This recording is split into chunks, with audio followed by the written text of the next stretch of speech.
So, welcome to The One. I'm Greg Gutfeld. I'm here with two incredibly smart people far smarter than I am.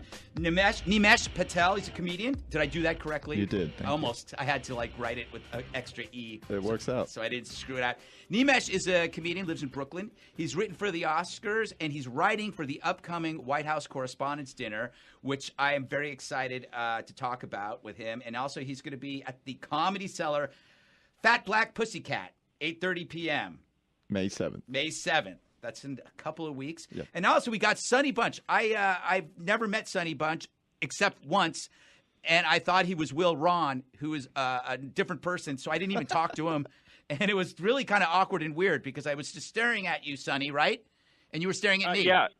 Yeah, no, I was sitting on the couch and it was kind of dark and you were making eyes at me and I felt very awkward. Yes. I didn't want to say hello because I wasn't sure where it was going to go. It was a troubling scenario because I thought I knew you and was wondering why you were being rude to me, and it just turned out we didn't know each other and it was odd. And then I just got up and I walked away. So I'm glad that we can iron this thing out and move on to bigger and better things. Did you text Will Ron and be like, "Hey man, you're a real jerk"? Yeah, I go like, Will, what did I do? Will, can we meet for coffee? And he's like, why are we here? Anyway, so White House Correspondents' Dinner is coming up, Nimesh, and I know I can't ask you about the jokes. Mm-hmm. Have they rejected anything from you yet? It's been a very interesting process. It's been a lot of us in the room, just like throwing jokes out. Yeah, but it's really Hassan's decision in terms of what the tone he wants and like how to. I'm a bit meaner than Hassan, and so I've had some jokes rejected. But it's all just to see what we just throw stuff at the wall and see what sticks, and then he's running the set at a bunch of different places to see how it's going. It's going well, I think. Are you sad, happy, indifferent that President Trump is not going to be there? I think it's probably a few things. I don't want to number them, but one, it's like, come on, dude, don't be a coward. You know, if you're the leader of the free world. But he knows what he's getting into. Right, he knows what he's getting into. But B, it's like, this is not the first time a president's decided to skip on it, but really, this event started as an event to honor journalism. You're right. Yep. And it became this sort of glitzy, glamoury thing. I'm not torn. I'm like, okay, that's one positive. That, you know, now the journalists get some shine and they deserve it, you know? This is my point before I get to Sonny. At first I go like, I really wanted President Trump to go, but if he were my dad or my brother, I would tell him to skip it. Just because after I remember watching Ann Coulter at the Rob Lowe, and I was like, at the Rob Lowe roast. Well, she won that roast, obviously. Yes, that was probably the most brutal 90 minutes or 2 hours I've ever seen. Mm-hmm. I don't think she should have gone, but she had the guts to go. But I do think that Trump not going has returned the White House Correspondents' Dinner to what it was supposed to be, which is about journalists. You've got Woodward and Bernstein are both going to be there. Yeah. So it's going to be something that is for them. Sonny, you live in D.C. Have you been to one before? I have. I actually went to the Stephen Colbert one. Oh, wow. The famed. That's the only one I've been to. It was very funny to be there in the room as it was happening, and as the air kind of gets sucked out of the room over the course of his 30 minutes or whatever it was. Mm-hmm. I was also like 2 bottles of wine into the night, so I may be remembering it slightly fuzzily. But then coming home, the next morning and seeing all the news reports and how much everybody loved it and sticking it, I was like, wow, that is not how it played in the room. But the thing about Trump skipping the White House Correspondents' Dinner it's not just that he's skipping it, it's that he's also throwing his own party. Right. He's like, I'm actually gonna troll you guys harder than you could possibly troll me by making you all work. Right. You know what? And he's making me work because of this, I have to come in on Saturday night and do a live show and basically do a show about competing events, and I don't even know what I'm supposed to do. You're doing your own competing event? Yes, exactly. And but I have to sit and kind of like it's almost like watching a fight, but they're at different times. I think that I don't know what time Trump's is Trump's at like 8 o'clock or 7. I don't know. This is the undercard? Yeah, this is the undercard. But the Colbert. Are you going to wear a tux, Greg? I have a tux, but it's in storage because my apartment's flooded. That's my excuse for everything. He's going to wear a tux top and some shorts underneath. Yes, some chaps. Yeah. I'm going to wear some chaps and a tuxedo shirt. I think that's what I'm going to do. I don't know. Last year my show did a live show during the Correspondence Dinner. It was the least entertaining thing I have ever participated in, and I have participated in a lot. That's saying a lot. Yes, it's saying a lot. No, but it was just because we had to sit there and react to something that it wasn't that exciting or interesting. That's why I think this is a positive movement. What do you think, Sonny? What do you think Trump's going to do at this event? I don't. There was a report today that he's going to announce the withdrawal of America from NAFTA. Yes. Which strikes me as a kind of a bridge. Look, I'm all for trolling and I'm all for messing with people, but that okay, that's an actual policy thing that maybe you should think about for more than the 4 days that you're planning. It's not something you announce at a party. Yes. Yeah, right. That's I'm a leaving press you. conference. Yeah.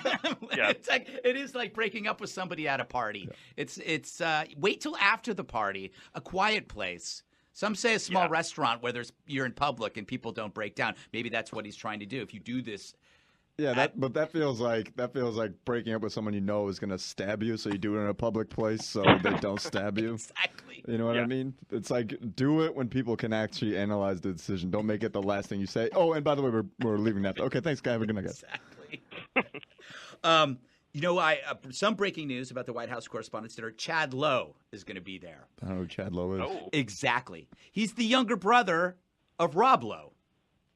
Ooh. I know. He, Sonny, you're a terrible pop culture forager, but Chad Lowe's best role was in a Law and Order episode where he played. Which one?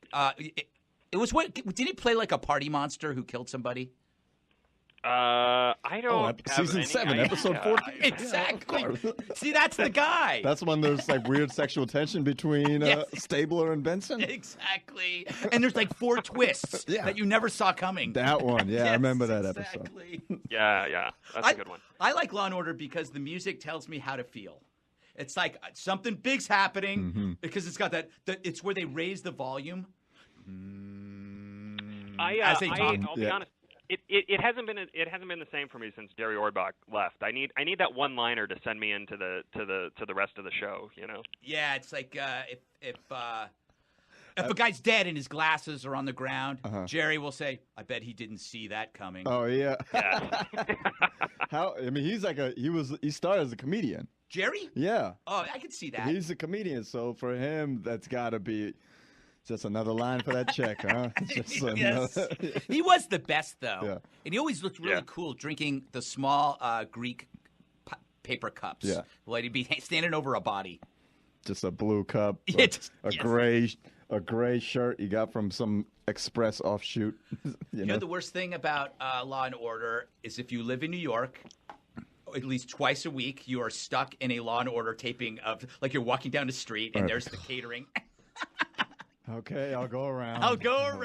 And then you try to act like you don't care, but you're still looking to see if you might see somebody. This happened with Girls. I'm certain that they filmed Girls, one episode on my block, and I was like, I don't care.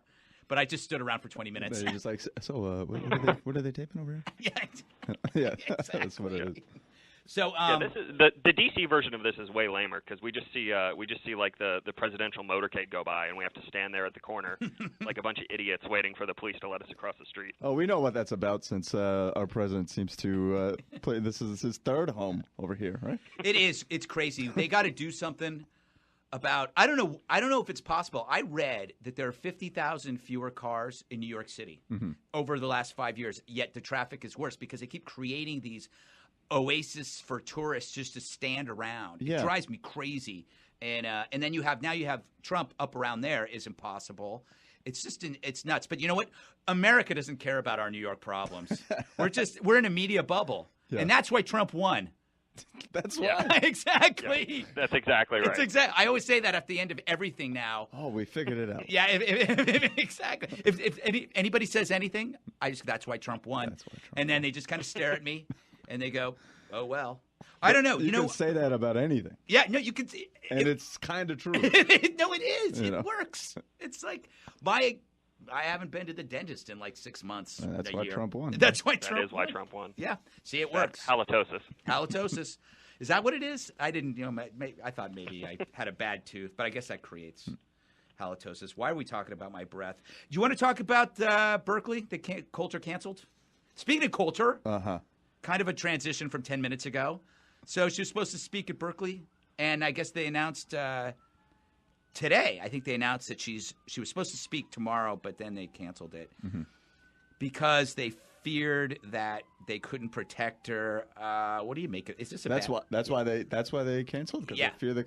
Yeah. Well, I mean, I think I'm not a big Ann Coulter fan. I'm not a big fan of media in general, but I do think that we've gotten a bit crazy with how we police who's going to speak where and catering.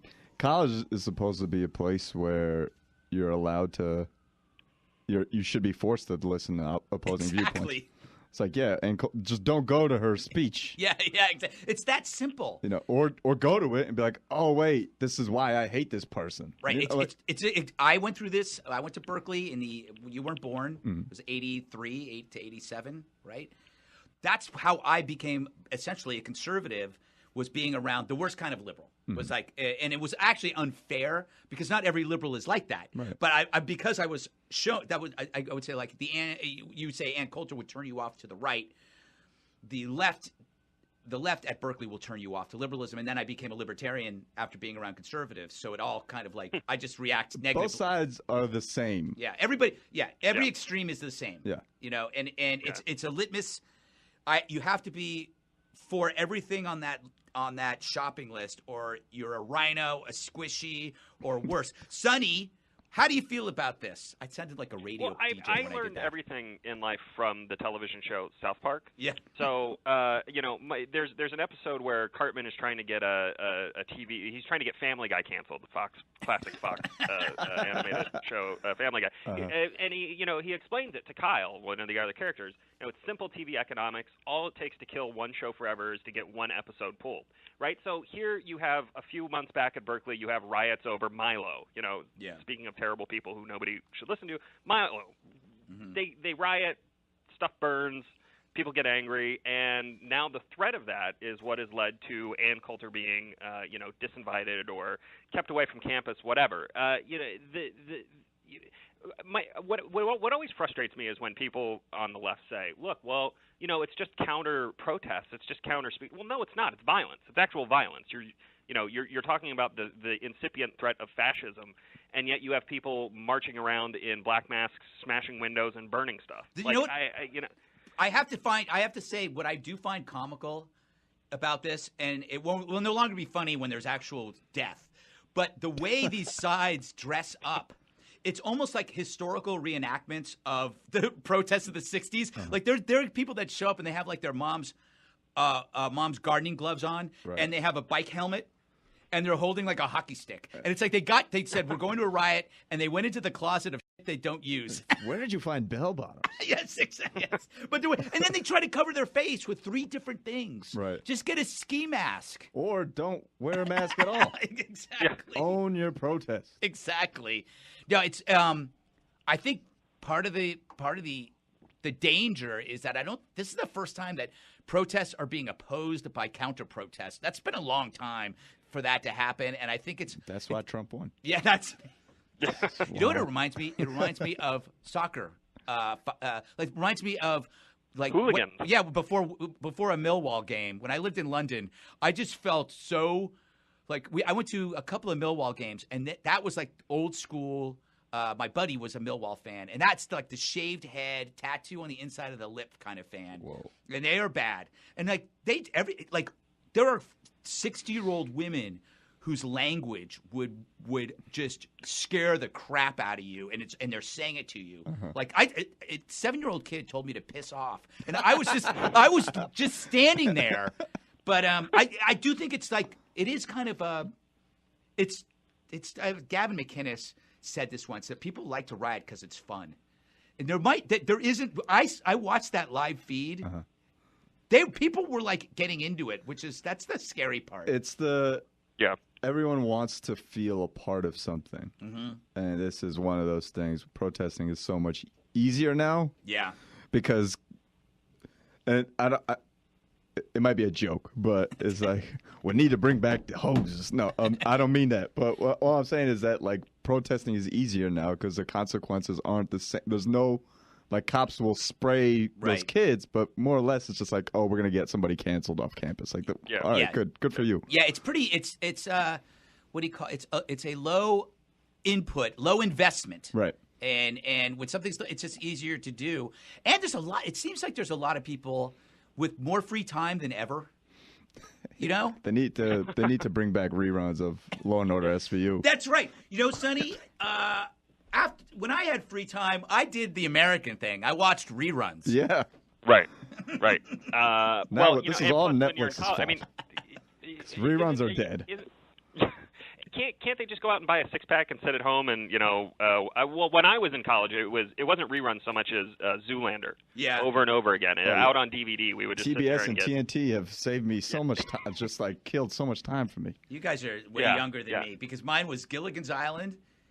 And that was before school for me. I would watch Gilligan's Island in the morning. Is that weird that like if somebody told me that I would be watching something that's 20 years old, like it was like late 70s. I'm watching Gilligan's Island, which I think is from the 60s. Yeah. Or you'd watch crap like Mr. Ed, or you'd watch I Love Lucy, which is from the 1950s. But you didn't, because you only had 3 channels, so you would watch I Love Lucy and think this is awesome. But those people are like 90. Yeah.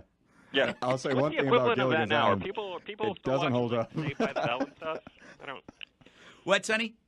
I'm trying to figure out what the time equivalent of that would be now. Is it like Saved by the Bell, or are the tweens watching Zach? And no, I mean, I used to watch Saved by the Bell in the morning too. Like, I don't even know when Saved by the Bell was on. Was it a primetime show? Was it? Yes, no, it was Saturday afternoon. It was Saturday afternoon, and I was an adult. I was living in Allentown, and I used to see it was on in the 90s, I think. And I used to go like, this is what people do. I used to watch HR Puffin stuff, Sigmund and the Sea Monster, the Bel Air. But that's what. But they actually had sitcoms. Do you ever watch? You watch BoJack at all? BoJack Horseman? I've heard. Everyone's telling me to watch it. It's fantastic. But there's a sitcom within a sitcom. Uh-huh. And it's horsing around, and they nail. It's so Full House. It's so dreary and sad, and it's like when there's some weird eerie going on with that show because the girl, like, I don't want to spoil it, but because the season's been out for a while, but a person dies in BoJack Horseman from horsing around.